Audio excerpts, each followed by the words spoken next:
growing the economy is really important for Scotland, but we know that tackling inequality has to be a key part of that, because inequality hampers economic growth.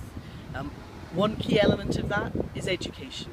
We know the SNP, over 8 years in government, have actually failed Scotland's young people. Literacy rates are dropping, numeracy rates are dropping, attainment levels are actually getting worse.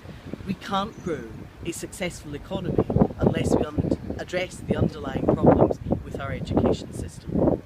There are two key elements to the SNP's failure in education. The first is in standards of literacy and numeracy, where their own literacy and numeracy survey has shown us that standards are declining at all levels, both in primary and secondary school, and the gap between those from poorer families and those from better off families has not shifted at all. It's still the case that your ability to read, write and count depends more on how well off your family is than anything else, and that's a moral outrage.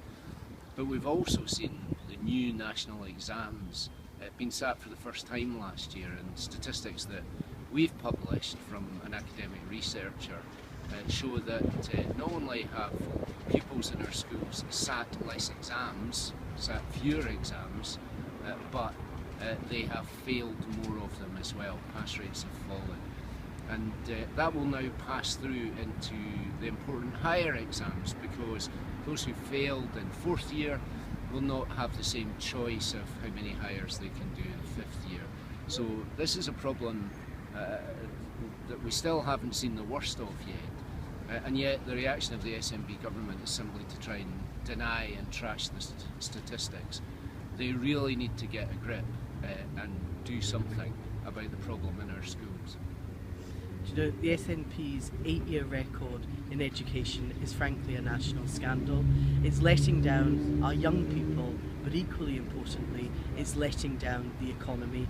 We need much better for our young people and indeed for our economy in the future.